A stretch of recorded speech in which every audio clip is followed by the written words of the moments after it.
My name's Olivia Chen. I'm a 35-year-old corporate lawyer, happily married to Mark, with a 5-year-old daughter, Emily. To outsiders, we look like the ideal suburban family. I've put in countless hours balancing my career and family, and I thought I was doing a pretty good job. Mark, my husband, is a successful sales executive. Charming, charismatic, the whole package. We met in college and married soon after graduation. Life seemed perfect at first. But lately, Mark's behavior has changed. He's become subtly controlling, asking where I've been, who I'm talking to. I brushed it off as work stress, but the nagging feeling lingered. Then there are my in-laws, Robert and Linda. They've never approved of me working full-time. Last Thanksgiving, Linda looked at me pointedly and said, "Olivia, don't you think Emily needs her mother at home more?" I nearly choked on my turkey.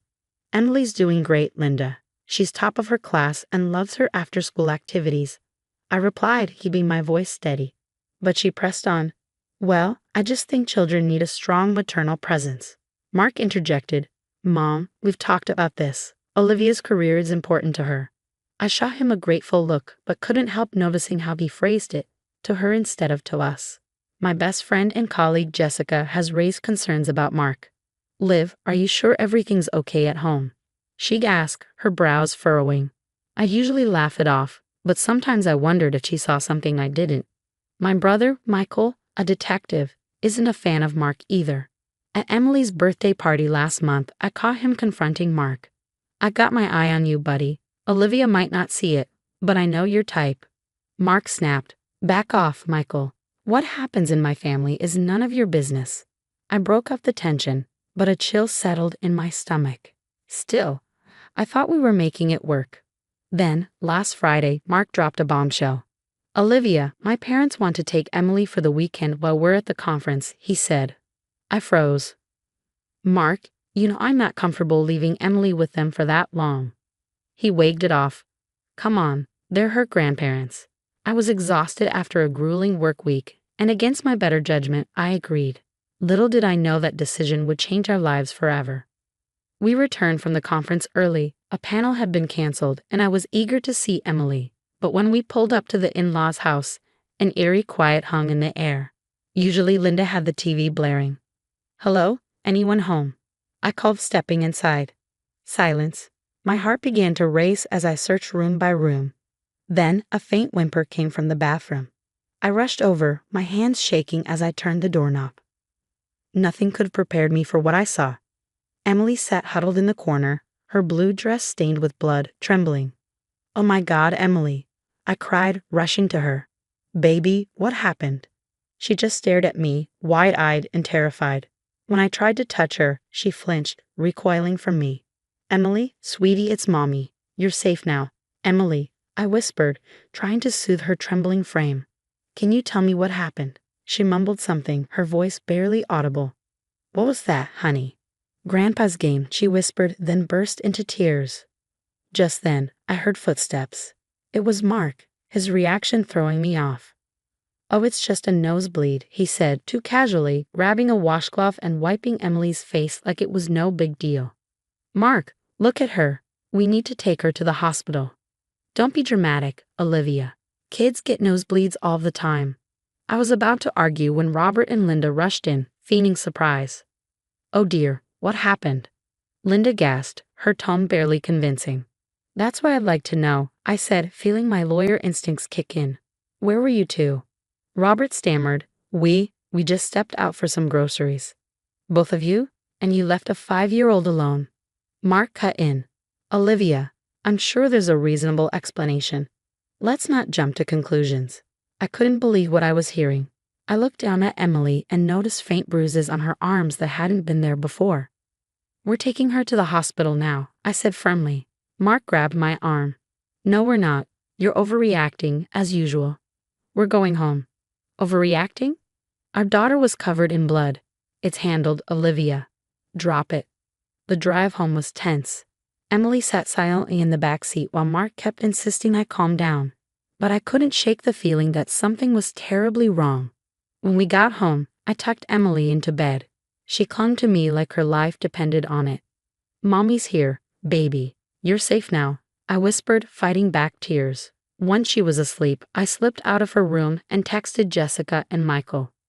Whatever was going on, I needed help. I was going to get to the bottom of it.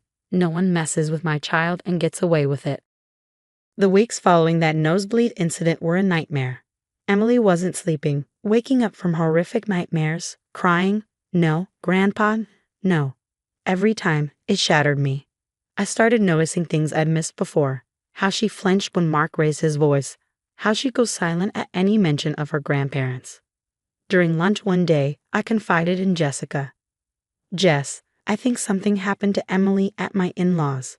Mark's acting strange, and Emily's terrified." Jessica grimaced. "Liv, I've always had a bad feeling about Mark. Remember when he accidentally broke your phone because you were out late?" I nodded, my stomach churning. "What do I do?" "Gather evidence. I have a friend who can set you up with some hidden cameras." That night, after Mark fell asleep, I installed tiny cameras around the house and slipped a GPS tracker into his car. It felt wrong, but I had to protect Emily. Days later, while reviewing our finances, I discovered an unfamiliar bank account. "Mark, what's this account?" I asked, trying to keep my voice steady. He snatched the laptop. "It's nothing, just a work account." "Work stuff that needs $50,000 in cash withdrawals?" His eyes flashed with anger.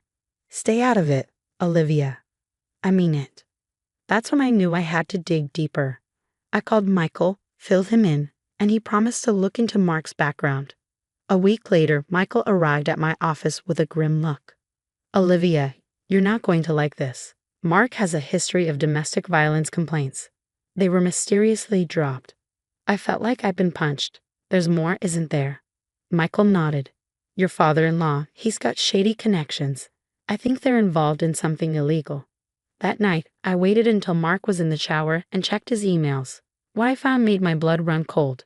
He and his parents had been discussing handling me if I got too nosy. Worse, there were unsettling mentions of Emily. The next morning, I called Linda, feigning innocence. "Linda, Emily's been having nightmares about some game with Grandpa. Any idea what that's about?" There was a long pause before she answered, "Oh, you know how kids are. Their imaginations can run wild." "Really? Because this seems like more than just imagination." "Olivia," she replied, her voice cold, "don't make a fuss over nothing. It's not good for the family." I hung up, my hands shaking. They were all in on whatever was happening. It was hurting my baby girl. Over the next few days, I devised a plan. I needed to get Emily out, gather enough evidence, and bring these monsters down. But I had to be smart. One wrong move, and I could lose everything. That night, as I tucked Emily in, I whispered, "Don't worry, baby. Mommy's going to fix this. I promise." I kissed her forehead, bracing myself for what was to come. The next morning, I woke up early, my heart pounding. I had to play it cool. One slip, and everything could crumble. Morning on, I greeted Mark with a forced smile. I was thinking, maybe Emily could have a sleepover at Jessica's tonight. Give us some alone time. Mark looked surprised but nodded. "Sure, why not?" I dropped Emily off at Jessica's, hugging her tightly. "Be good, sweetie. Mommy loves you." Back at home, I took a deep breath and confronted Mark. "We need to talk." "What about?" His tone immediately turned defensive. I laid out the evidence, his secret bank account, the emails, and Emily's bruises. His face shifted from shock to fury. "You've been spying on me," he snarled. "I've been protecting our daughter." I shot back. "What the hell have you and your parents been doing to her?" He lunged at me, grabbing my arm. "You know, see, you have no idea what you're messing with." I struggled, managing to press the panic button on my phone. "I know enough, Mark. It's over." His eyes widened as he realized what I'd done. Just then, the door burst open. Michael stormed in with a team of officers. NYPD. Hands where we can see them. Mark tried to run, but the officers quickly tackled him to the floor. As they cuffed him, he spat, "You'll regret this, Olivia. My family will destroy you." I watched coldly as they led him away. "No, Mark," I said, steady as steel. "You're the one who's going to regret ever laying a hand on our daughter." A year later, life looks very different. We moved to a new city for a fresh start. Emily's in therapy and thriving. Her nightmares have lessened, and she's smiling again. I'm a partner at a new law firm specializing in family law and domestic abuse cases. Now, I use my experience to help others escape situations like mine. Today, as I was preparing for a big case, my phone rang. Mark's new lawyer, probably fishing for an appeal. I deleted the voicemail without listening. That chapter of our lives is closed. Later, as Emily and I planned our weekend movie night with ice cream sundaes, I realized something. We're not just surviving, we're thriving. And those monsters, they're nothing but a fading nightmare. If you discovered a dark secret about your spouse or in-laws that put your child at risk, would you confront them directly or gather evidence first? What would you do differently from Olivia? Share your thoughts in the comments below. Your perspective might help someone in a similar situation. If this story resonated with you, please consider hitting that like button and subscribing to the channel. We share stories that shed light on important issues, and your support helps us reach more people who might need to hear them. Remember, in situations of abuse or danger, prioritize safety and seek professional help. No one should face these challenges alone.